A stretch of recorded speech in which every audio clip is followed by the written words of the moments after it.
perguntar uma coisa, Ok. só para mim inteirar. Esse livro é o livro da Bíblia. O livro de Daniel, capítulo Sim, 3 da Bíblia, capítulo 3. Ah, exatamente. ok, ok, Pode manter ele aberto aí, que perfeito. nós vamos usar os textos que estão aí. Ok. Então, boa noite a todos os que em algum momento vão ouvir essa gravação. Que Deus abençoe todos vocês. Nós estamos estudando o livro de Daniel. De volta ao futuro. Nós estamos fazendo uma viagem no tempo, indo para a história do passado, quando Daniel e seus amigos passaram por uma situação muito diferente daquela que nós estamos acostumados. Eles foram levados cativos, foram prisioneiros, eles foram educados na Babilônia, eles sofreram, eles receberam revelação de forma especial. Daniel, ele interpretou sonhos e símbolos, e ele revelou que Deus conhece o futuro desde o início. Então, a história continua, e hoje nós vamos ver e recapitular, para quem conhece, um dos episódios mais incríveis relatados na história da Bíblia. Vocês estão vendo minha tela, provavelmente tem uma fornalha, né? Vocês conhecem a história da fornalha ardente?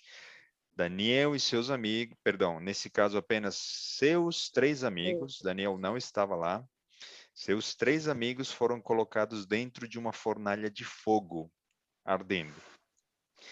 E eles foram libertos do fogo. Nós vamos entender toda essa história, ver por que eles chegaram até ali, qual foi a situação que fez a Nabucodonosor enviá-los para dentro do fogo, e principalmente, como vocês já sabem, porque estamos usando aplicações do passado para o futuro, nós vamos ver se o que aconteceu no passado vai se repetir, de que forma, com quais protagonistas, como o inimigo vai tentar levar diante de um desafio de morte o povo de Deus e como Deus vai intervir. Por isso, nós intitulamos o episódio de hoje Adoração e Libertação. O centro deste capítulo, desse estudo, é que nos dias finais haverá um conflito de adoração. Qual será a verdadeira adoração e qual será a falsa? E diante de uma ameaça de morte, Deus proverá libertação para seus filhos. Não da maneira que nós esperamos, mas da maneira que Deus entender melhor. Tá bom? Então, eu vou retirar a tela inicial e vou ficar aqui com a apresentação. E vocês vão ficar com a Bíblia. Muito bem. Estamos em Daniel capítulo 3. Vamos para o primeiro versículo da Bíblia. Daniel capítulo 3, versículo 1. Para quem está ali, já pronto, a Bíblia diz assim, e nós já oramos, né, pedindo a bênção do Espírito Santo.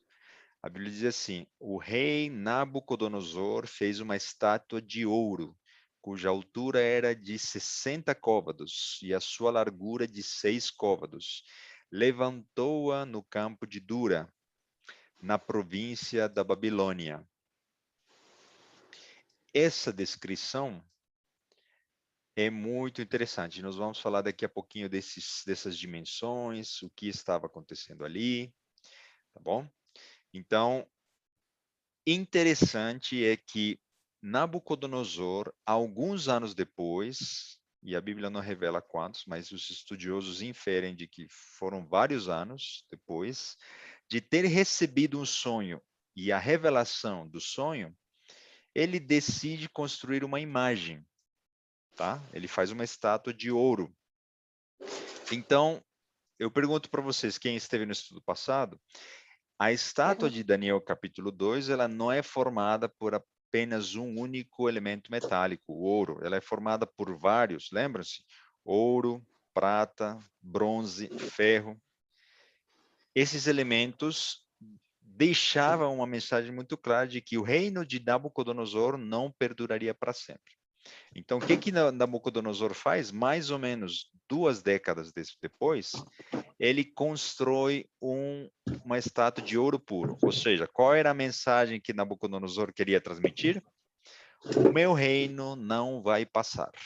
O meu reino vai perdurar para sempre. Você já passou por alguma situação parecida? Você reconheceu que Deus conhece o futuro, que Deus sabe todas as coisas, porém se sentiu influenciado a se esquecer, a se exaltar. Depois de um tempo, Nabucodonosor se sentiu influenciado, né? O seu coração voltou a falar mais alto. A sua ambição mundana, o seu desejo de exaltação e a prosperidade novamente apanhou ele e ele se encheu de orgulho.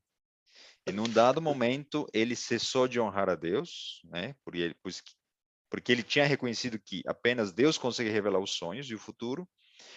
E os sábios do seu reino, né? Eles tiraram proveito disso e eles sugeriram para ele construir uma imagem para que ele revertesse aquela mensagem, que o seu reino passaria. E então ele deliberadamente, contrariando a revelação de Deus, ele deixou uma mensagem de que o seu reino não passaria.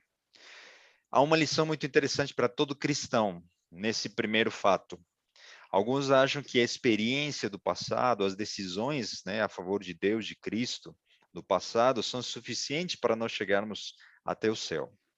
A conversão, nosso batismo, uma semana de oração, uma mensagem poderosa, o nosso estudo da semana passada, pode ser que tenha deixado uma pegada, né, do Espírito Santo na nossa mente, porém, nós somos tentados e levados a esquecermos das decisões que nós tomamos no passado a favor de Deus. Nabucodonosor nos ensina que nós podemos nos desviar se nós não cuidarmos diariamente de um relacionamento com Deus. Nós com certeza seremos derrotados no futuro se nós estivermos vigilantes. Um outro fato interessante é que ele construiu aquela imagem e ele não convidou Daniel. Daniel não estava lá, e aí muitos especulam, não existe nada correto, mas uma das possibilidades é que Nabucodonosor tenha enviado Daniel para alguma missão, em algum território que eles tinham conquistado. Então, uma outra lição interessante, né? Por quê? Porque Nabucodonosor sabia que Daniel não se inclinaria na imagem que ele construiu, porque ele construiu para que todos os seus súditos se inclinassem e se ajoelhassem. Ele tinha certeza de que Daniel estragaria a sua festa de consagração. Você já pensou de que rodeado de boas pessoas você não consegue fazer coisas ruins? Na esfera da nossa comunhão, da nossa igreja, é muito pouco provável que o inimigo tenha mais facilidade ao nos levar ao pecado. Porém, quando nós nos colocamos diante de influências negativas, nós somos mais facilmente entregues a esquecer e a sermos desobedientes a Deus. Então, Nabucodonosor novamente nos dá uma lição. Precisamos estar ao redor de pessoas de bem, que nos levem ao crescimento espiritual. Muito bem. No versículo 1, não sei se você reparou, se descreve que essa imagem estava no campo de Dura. O campo de Dura, no acádio, na língua, né, antiga da Babilônia, significa círculo, ok? Já ali a gente vê uma mensagem. O círculo é uma linha contínua que não tem fim. Novamente, o recado de Nabucodonosor na ciência da Babilônia. Meu reino não terá um fim. Tá bom? Então, se nós pudéssemos contrastar as imagens, né? Existe uma imagem verdadeira, vários metais, e uma imagem falsa. Um único elemento metálico, o ouro, cobrindo toda a estátua. Ok? Então, eu vou colocar aqui, novamente, a gente vai tirar proveito das ilustrações, uma comparação das duas imagens, a imagem verdadeira e a imagem falsa. Vejam como Daniel 2 e Daniel 3 se contrastam. Daniel 2, Deus deu um sonho. Daniel 3 é o sonho do rei, né, se tornar eterno. Em Daniel 2, a estátua, a imagem é revelada por Deus. Daniel 3, a ideia foi dos homens, né, dos súditos, o braço direito do rei. Daniel 2 é interpretado pelo profeta. Em Daniel 3, o próprio rei faz a sua interpretação. Daniel 2 são vários metais, um único metal se encontra na imagem de Daniel 3. Deus revela o futuro em Daniel 2, em Daniel 3, o homem está contrariando a revelação de Deus. Daniel 2 é uma luz para o mundo, porque diz a mensagem final que o reino de Deus duraria para sempre, aquela pedra que se tornaria um grande monte.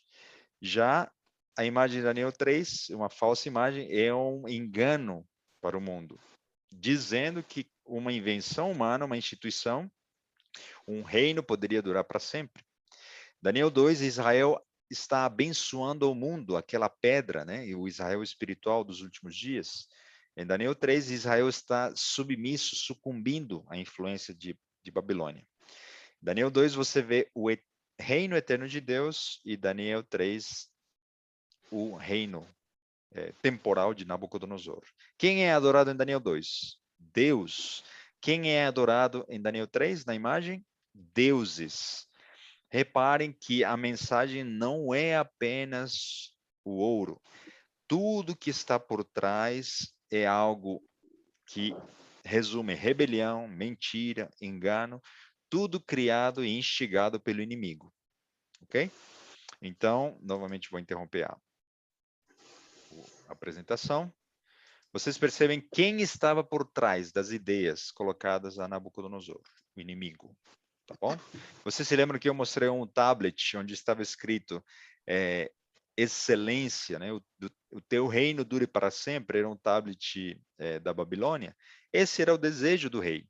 Os seus antepassados tinham ensinado isso para o rei. Então, se nós analisarmos as proporções, leia novamente o versículo 1. Você vê 60 côvados de altura e 6 côvados na sua base. Se nós fizermos a convergência, na sua Bíblia você pode pegar depois, existe uma tabela de equivalência de unidades. 60 côvados equivale mais ou menos a 27 metros de altura. Isso seria um prédio de 10 andares, tá bom? E a base eram 2,7 metros, tá? Então, interessante que o número 6 aparece aqui como invenção da matemática da Babilônia. E aí você se lembra que a gente comentou isso? O 6, o sistema hexa, né? 6, hexagesimal, é uma herança até a nossa civilização ocidental da Babilônia. 360 graus, 60 segundos, 60 minutos. É um símbolo de um homem, é um símbolo da ciência humana.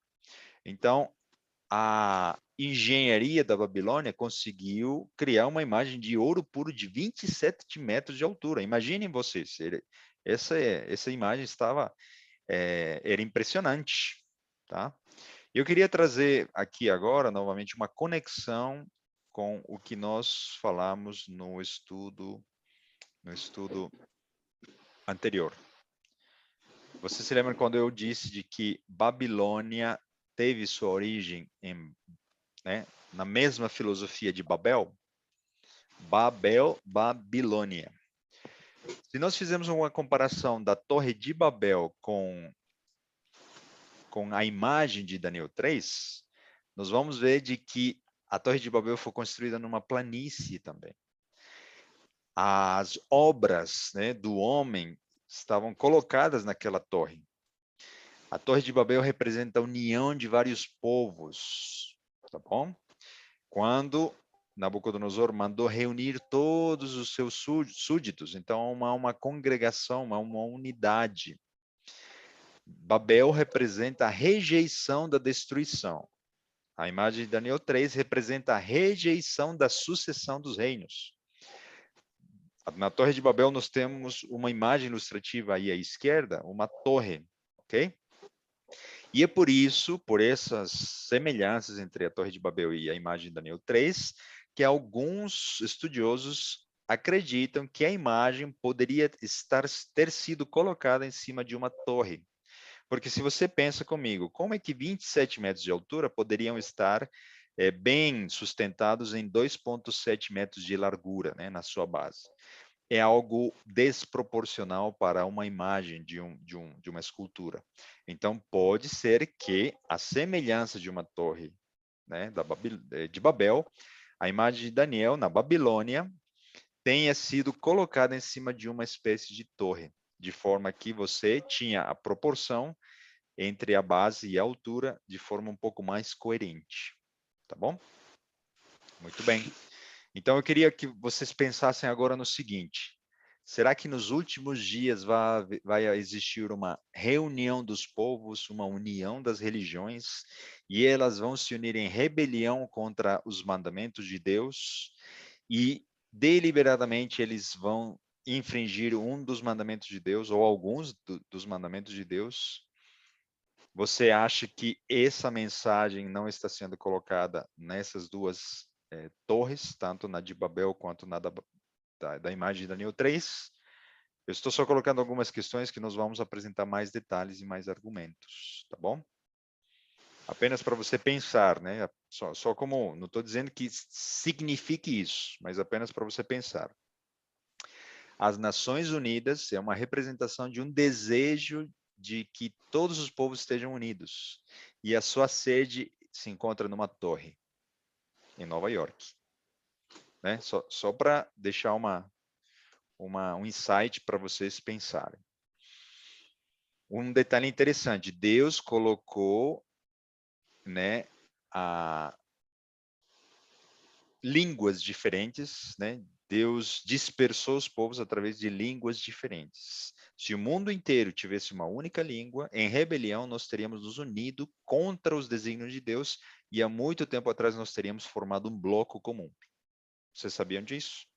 Então, nós agradecemos, né, pelos séculos que nós conhecemos de nações com diferentes línguas, com nações soberanas por causa dessa distinção, né, cultural que uma língua traz, porque isso permitiu que o evangelho pudesse ser levado para diversos lugares sem a rebelião conjunta e a união da política, né, com a religião, formando um bloco em rebelião contra Deus. Então, foi Deus que teve o propósito de dividir o mundo em línguas para que o inimigo não pudesse implementar seus planos, que já são muito antigos, desde a época de Babel. Muito bem, vamos falar algo muito interessante. A numerologia da Babilônia, ela define que o número 6 é a sua base, nós já falamos sobre isso, tá? Então, aqui eu estou mostrando aqui, novamente, que o número 6, né, e os seus múltiplos, 60, 600, 6.000, etc., eram a base. Vocês têm aí uma prova de que está escrito ali Babel, né, que significa o portal de Deus. Então, Babilônia era uma passagem, uma porta para onde? Através de uma divindade falsa para uma adoração ao inimigo das almas, o inventor, né, das deidades falsas. Então, aqui nós vamos conectar a numerologia com as divindades, tá bom? Vocês estão vendo nesse slide, prestem atenção no engano do inimigo. Marduk era representado pelo número 6. Era uma das divindades da Babilônia, se não a principal. Bel, né? Lembram-se? Bel. Então, Bel era uma outra das divindades. Bel era representado pelo número 60. E Star, é mais ou menos assim que se pronuncia, pelo número 600. Então, quando você vê na proporção das imagens, você está vendo o quê?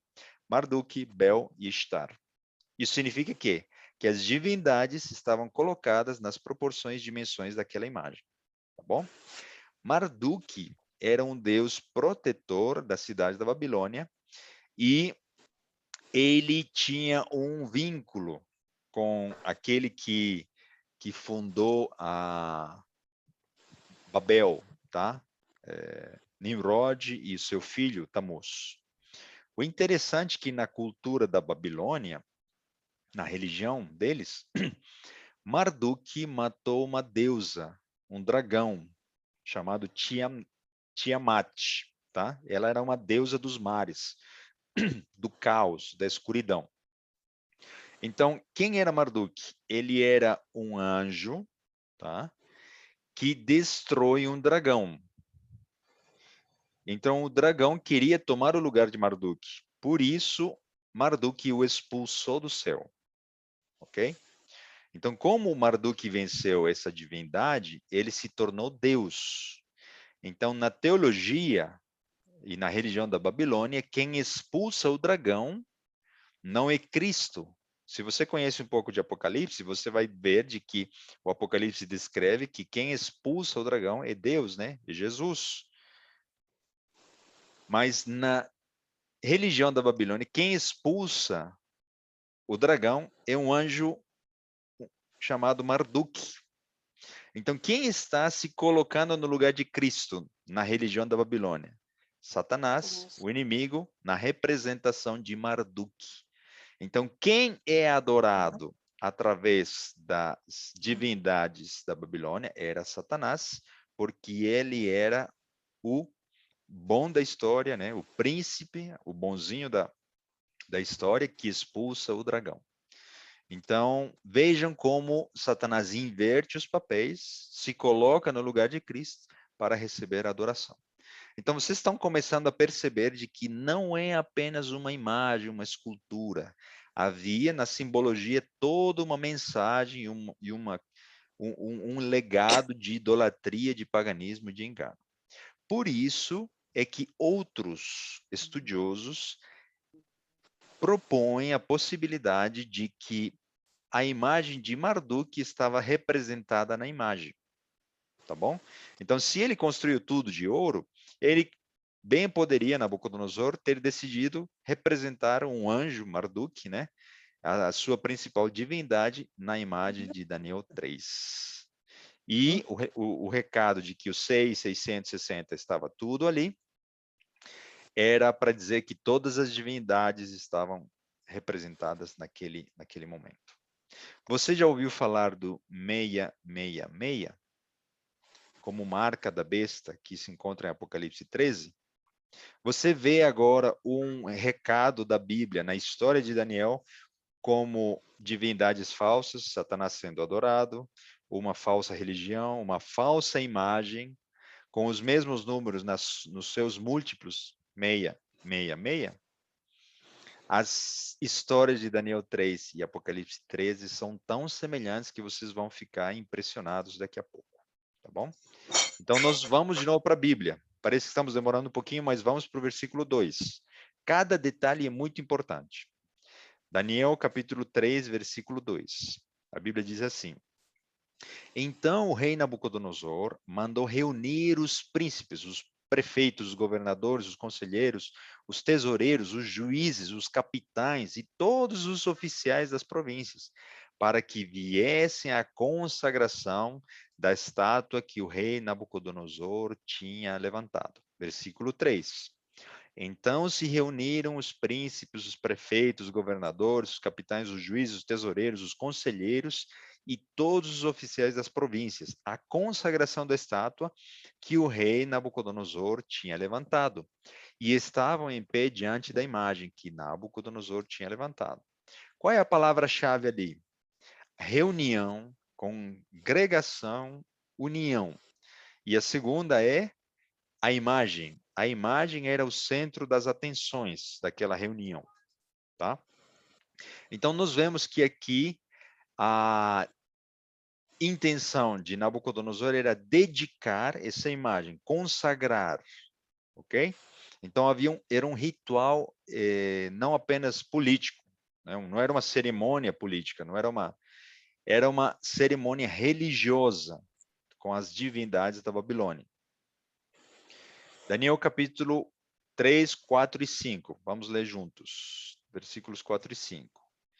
E o arauto apregoava em alta voz: Ordena-se a vós, ó povos, nações e línguas, quando ouvirdes o som da buzina, da flauta, da harpa, da sambuca, do saltério, da gaita de folhas e de toda espécie de música, prostrar-vos-eis e adorareis a estátua de ouro que o rei Nabucodonosor tinha levantado. Versículo 6.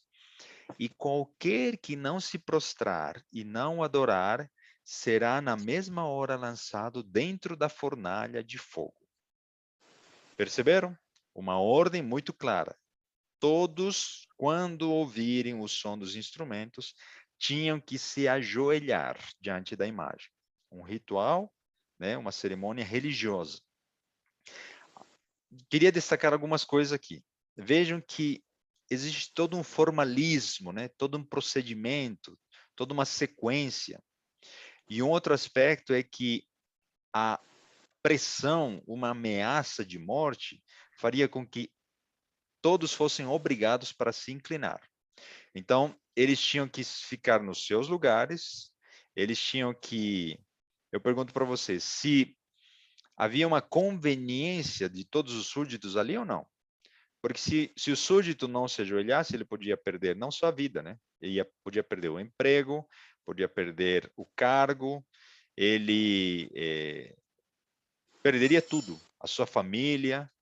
O mínimo era perder a posição que ele se encontrava. E no pior dos casos, perderia a vida. Então, há uma concentração externa também, em busca de compensar uma adoração genuína. Percebam que é tudo externo, tudo por fora. Ninguém está adorando ali ou se ajoelhando diante da imagem de coração, com o desejo, com a intenção, né, com a vontade, em liberdade para fazer isso. Vejam que aqui eu estou destacando a diferença do tipo de adoração que o inimigo propõe. Superficial, externa, sobre ameaça ou sobre motivação de um prêmio, de uma ganância, né, uma troca. Quando a verdadeira adoração vem do coração, com alegria, em paz, em liberdade e sem nenhuma negociação, tá? O inimigo faz com que ele use a dor ou o prazer como motivos principais e poderosos para levar o ser humano para uma falsa adoração. Quantas pessoas adoram a Satanás sem saber, através do prazer? Quantas pessoas adoram a Satanás sem saber, por causa da dor, né? Então, incapazes de adorar por si próprios, interessante que eles precisavam de um sinal, ok? Quando a gente chega nas nossas igrejas, a gente chega com um coração cheio de gratidão. Nós chegamos, nos ajoelhamos, oramos, cantamos, louvamos, né? Ninguém precisa de um sinal, né? Algo frio, algo procedimental. A religião proposta por Satanás, a falsa religião, ela precisa de um sinal. E é interessante, nós precisamos falar um pouquinho disso. Qual era o sinal? Era a música, né? Os instrumentos precisavam ser tocados. Então, o que nós podemos analisar se nós analisamos a música atual dos nossos dias? Primeiro vamos falar da música fora do contexto espiritual. A música carece de melodia, né? Letra, sentido, e hoje qualquer coisa que é colocada na música hoje faz sucesso, né? Ou seja, há uma intencionalidade de rebaixar, né? Tudo que é de bom senso, né? Agradável. Se nós falarmos agora da música dentro da esfera, né, da liturgia cristã, como está cada vez mais essa música? Ela está tendendo a ser cada vez mais sentimental, apelativa ao sentido e não ao intelecto, à razão, né? Se apela mais a uma questão mística, pode até se colocar uma fumaça, um som, um batuque. Então se apela à emoção, ok? A música atual, mesmo na esfera cristã. Então, nós precisamos lembrar de que a música precisa trazer para cada um de nós uma mensagem. Ela não pode ser vazia, sem conteúdo. Ela tem que ter uma letra, uma melodia que nos eleve a Deus e nós precisamos sermos tocados por essa música com conteúdo, né? Existem muitas igrejas nos quais, nos templos, se apela mais ao prazer de ouvir algo agradável, né? Celebrações musicais que apelam mais aos sentimentos e não à razão. De forma que quando as pessoas saem daqueles lugares e se encontram novamente na sua rotina, elas se encontram vazias. Porém, quando nós temos uma música com conteúdo, com melodia, né, com um preparo profissional na elaboração, na composição, na interpretação dos instrumentos e com a letra que nos eleva a Deus, nós saímos cheios do Espírito Santo, né, e de Deus. Então vejam a diferença da falsa adoração proposta através da música na imagem de Daniel capítulo 3. Dessa forma, nós podemos bem claramente, você sabe muito bem disso, de que a verdadeira, né, religião, a verdadeira adoração, ela deixa que todos os seus filhos sejam livres. Não existe nenhuma ameaça. Deus nunca ameaça. Deus nunca diz, se você não me adorar, não se ajoelhar, você vai morrer. Né? Ela é baseada na fé, na confiança, no crescimento do conhecimento de Deus. Ela nos leva a uma reflexão, ao pensamento, a dizer, sim, Deus, eu reconheço que tu és o meu Deus, o meu Senhor. Ela é baseada no espírito de verdade. Não existe engano, mentira. A verdadeira religião envolve todo ser, há uma obediência como resultado dessa verdadeira religião, e existe um sentimento também, não é apenas razão, não é apenas algo frio, né? Mas existe a união equilibrada entre a razão e a emoção. Apenas um desses dois elementos, Deus não se agrada, tá? Então é interessante que o inimigo apela para o temor, a falsa esperança, o engano, as aparências, a violência, o sentimentalismo. Ele pode até usar a intolerância ou fazer algo mecânico, né? Porém, Deus não trabalha dessa maneira. Tá? Então, analisem que tipo de adoração está sendo realizada nos meios cristãos nos nossos dias. Você vai ver de que existe muito do passado que está se repetindo nos dias atuais. Eu queria começar agora aqui a mostrar uma ilustração que vai permitir vocês entenderem um pouco de onde queremos chegar. Vocês estão vendo aqui uma ilustração onde está Nabucodonosor, né? Perdão. Nabucodonosor, só um minuto, tem uma mancha aqui, não sei por que isso acontece. Existe uma ilustração feita por um artista, onde se mostram os personagens da história. Tá? Então, vocês veem aqui que nas costas de Nabucodonosor existem homens, né, religiosos. E ali estão os 3 amigos de Nabucodonosor que não se inclinaram diante da imagem. E nós podemos identificar quem aqui, se pudéssemos classificar, né, esses protagonistas. Existe um poder religioso, né, os sacerdotes da falsa religião da Babilônia, que instigaram ao rei, o poder civil, a criar uma imagem de falsa adoração. Tá? Então, ali no fundo você vê praticamente todos os súditos, os representantes, né, a elite dos súditos, estão em adoração. O mundo, né, em idolatria. Existe uma imagem falsa, lembrem-se, a imagem verdadeira era uma imagem de vários metais, então aquela imagem era falsa. Existem números de divindades, de deuses, 66, 660, ok?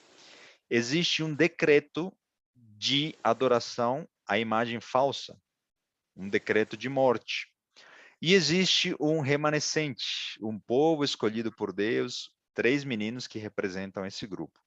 Vocês percebem como esses elementos se formam no momento mais crítico da história, exatamente quando os meninos são achados, que eles não se ajoelharam e eles são colocados em evidência diante dessa multidão. E o elemento-chave, o assunto-chave nessa história é a adoração. A quem os súditos, incluídos os amigos de Daniel, adorariam? A imagem falsa ou ao Deus verdadeiro? A imagem verdadeira não deveria ser adorada. O Deus que enviou o sonho e a interpretação é aquele que merece toda honra e adoração. Perceberam? Então, toda uma mistura, uma confusão de proposta é colocada nesse cenário de um conflito. Quando nós vamos para o livro de Apocalipse, e eu gostaria de ler aqui com vocês, para que todos pudessem ter a oportunidade, Apocalipse 13 vai apresentar alguns elementos simbólicos semelhantes à ilustração que eu mostrei há pouco. Apocalipse 13, 12 diz o seguinte, está falando de uma besta, tá? De um primeiro poder, e exerce todo o poder da primeira besta na sua presença, e faz que a terra e os que nela habitam adorem a primeira besta, cuja chaga mortal fora curada. Em Apocalipse capítulo 13, se apresentam duas bestas que são mais ou menos ilustradas com essas duas que vocês estão vendo aqui. À direita está a besta que surge do mar, que tem 7 cabeças e 10 chifres, que representa um poder religioso. Nós não vamos falar disso, nós não estamos estudando Apocalipse, mas esse é um resuminho. À esquerda existe uma besta que surge da terra. A terra é um lugar inabitado. Esse poder representa um governo civil, tá? Então, há uma união descrita em Apocalipse 13 entre dois poderes, um religioso e um civil. O termo besta, na simbologia de Apocalipse, representa poder, nação, reino, tá? Então, o versículo 15 diz o seguinte: e foi-lhe concedido que desse espírito à imagem da besta. Interessante que aparece de novo, né? Imagem.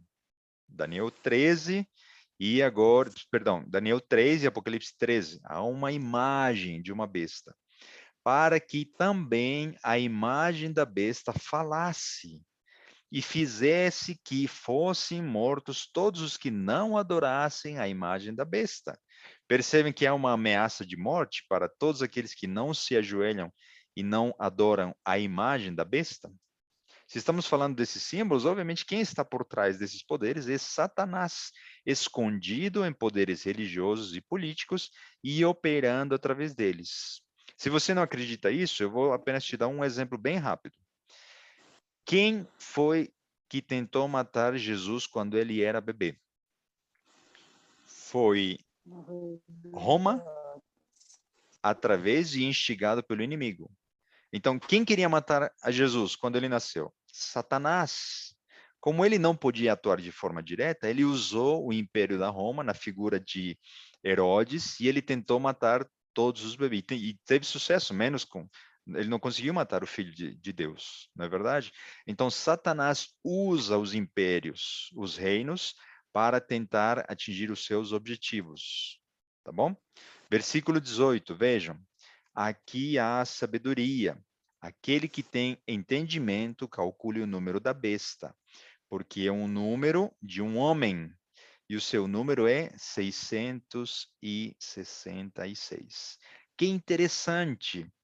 Todos os elementos da ilustração que eu mostrei no início de Daniel 3 aparecem agora em Apocalipse capítulo 13. Vejam, a besta, esses religiosos, né, da Babilônia, né, que é o poder religioso, é representado pela besta que surge do mar.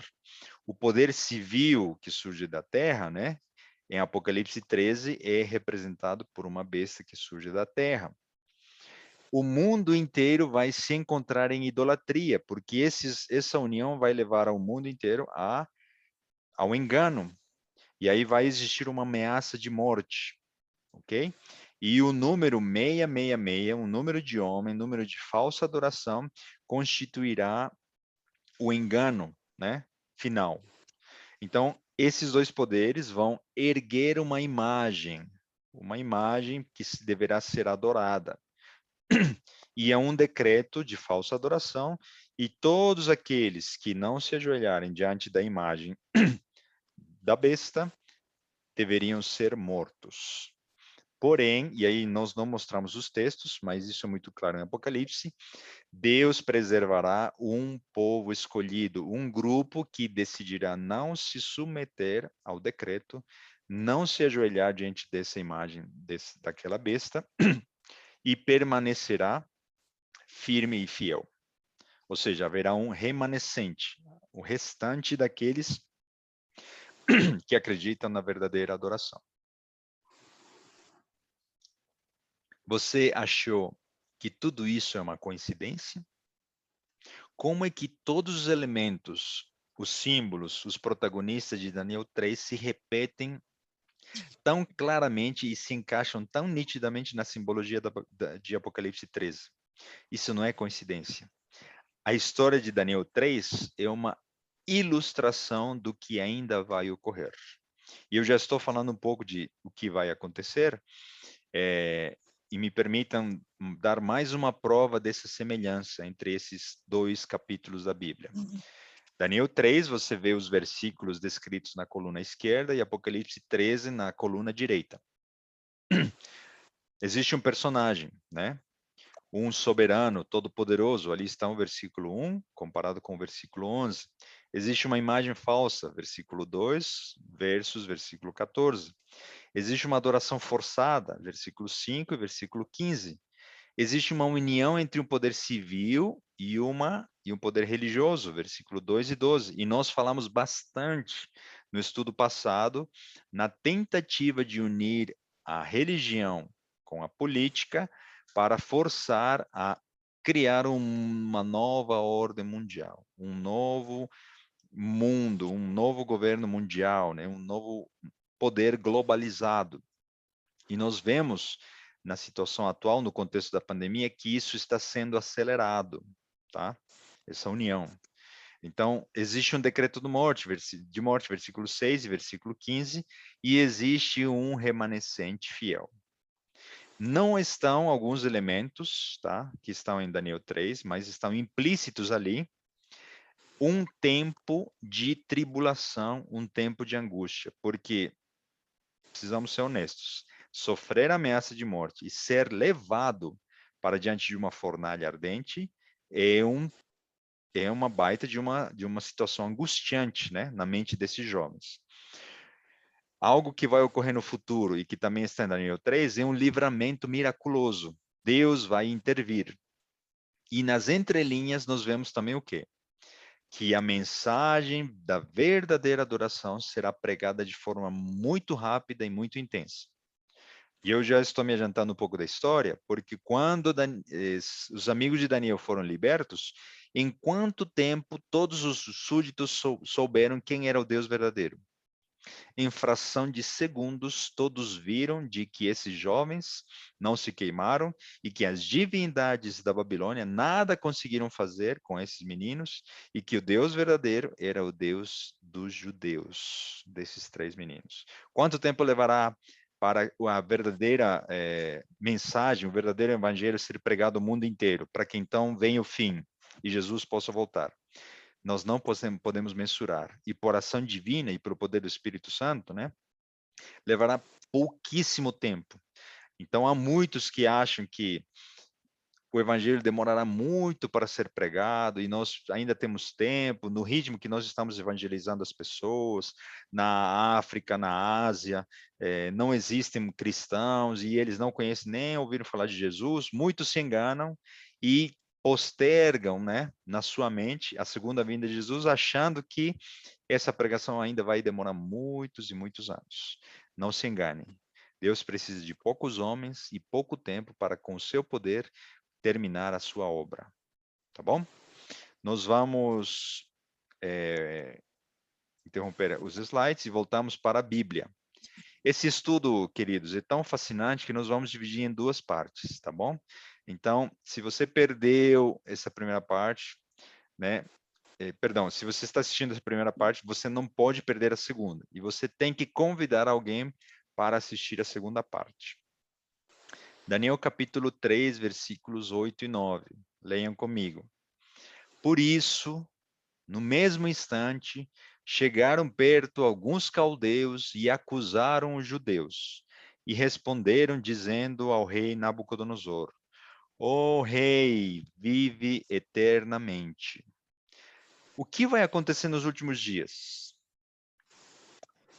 Aparecerão os dedos duros. Os que vão apontar o dedo vão indicar e sinalizar que os filhos de Deus não se submeteram ao sistema que será proposto por esses poderes e seremos acusados, apontarão nós, né, os seus, assinalarão como sendo nós os que estamos contra o sistema, tá? Então, os caldeus do futuro apontarão o dedo para os filhos de Deus, da mesma forma. Versículo 10 e 11, leia comigo. Tu, ó rei, e estão falando esses homens, né? O poder religioso falando.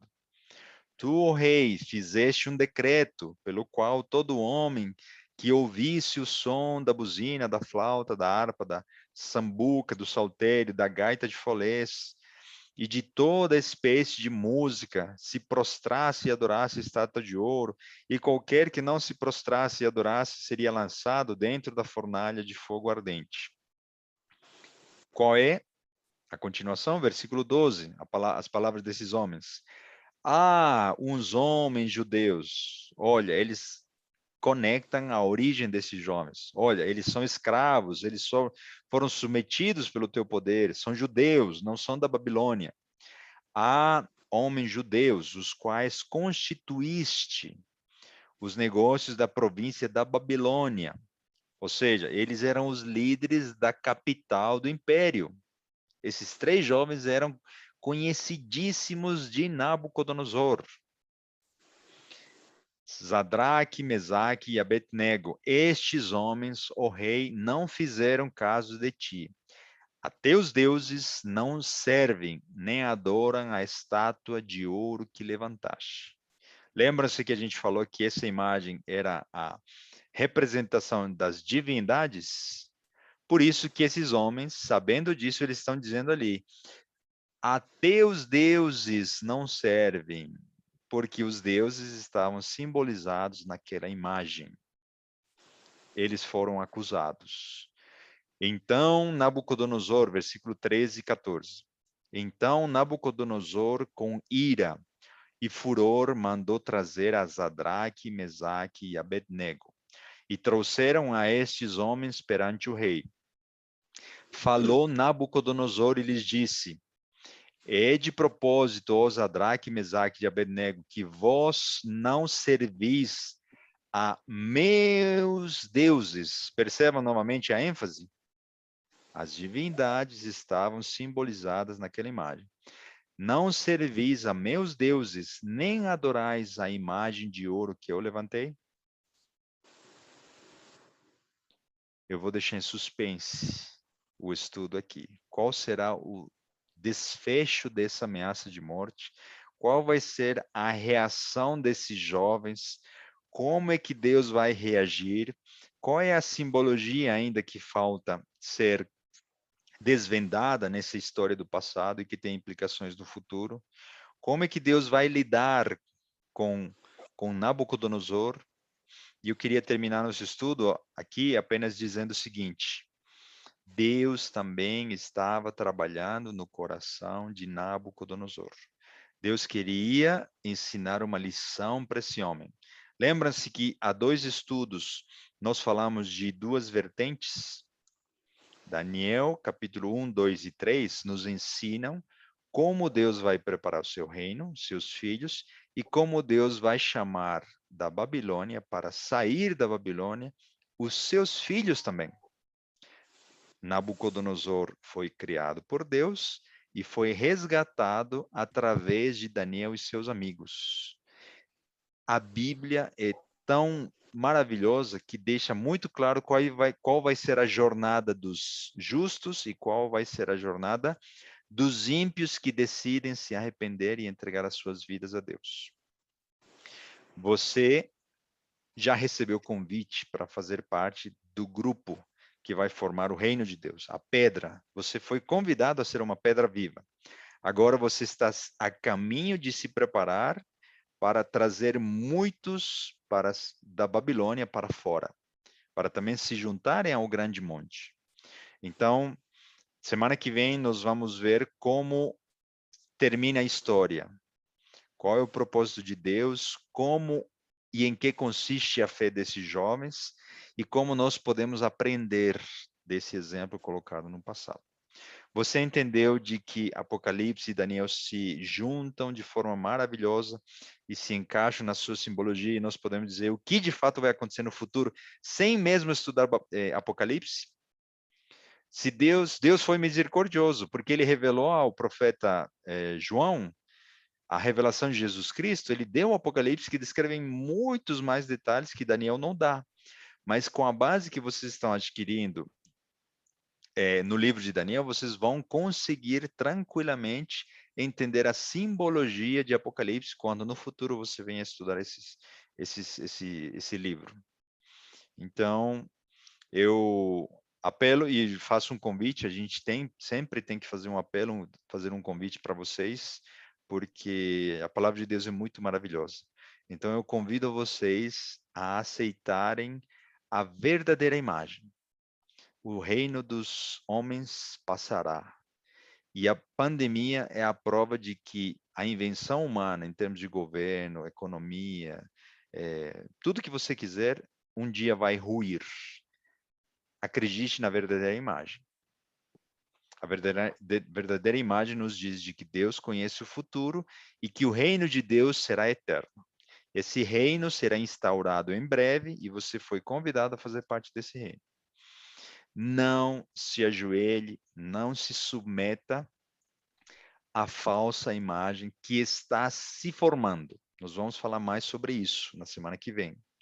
E, sobretudo, leia a Bíblia, né? Entenda a verdade, a verdadeira adoração. Entregue-se a Deus e a Jesus para que você consiga reconhecer a falsa adoração, os instrumentos de Satanás que estão no meio religioso e no meio político. Como é que você consegue reconhecer uma nota falsa de R$ 100? Quando você conhece de um lado para o outro o material, a imagem, como que foi impresso o quê? A verdadeira nota. Sim? Não existe uma nota falsa de R$ 7. As notas falsas existem como cópia das verdadeiras. Então, a falsa adoração se assemelha em alguns aspectos à verdadeira adoração, porém, em elementos chaves, ela se desvia com o intuito de enganar e levar a muitos ao engano. Muitos acham que ao se abrir a Bíblia, ao se tocar uma música sentimental, ao se criar um ambiente todo manipulado, né, e levado para que as pessoas se sintam no ambiente de Deus, elas são levadas a adorar não a Deus, e sim ao inimigo. Porque quando Deus não é adorado, quem é adorado em última instância é o inimigo. Você já se perguntou a quem você está adorando quando você vai para um templo e você canta uma música e quando você ora e quando você sente no seu coração? Você está adorando a Deus ou aquele que desvirtuou a verdadeira adoração por uma falsa? Que Deus nos abençoe e que nós possamos continuar nosso estudo. Não se esqueçam, façam um convite para mais pessoas e nós nos encontraremos na semana que vem, segunda-feira, 19h30.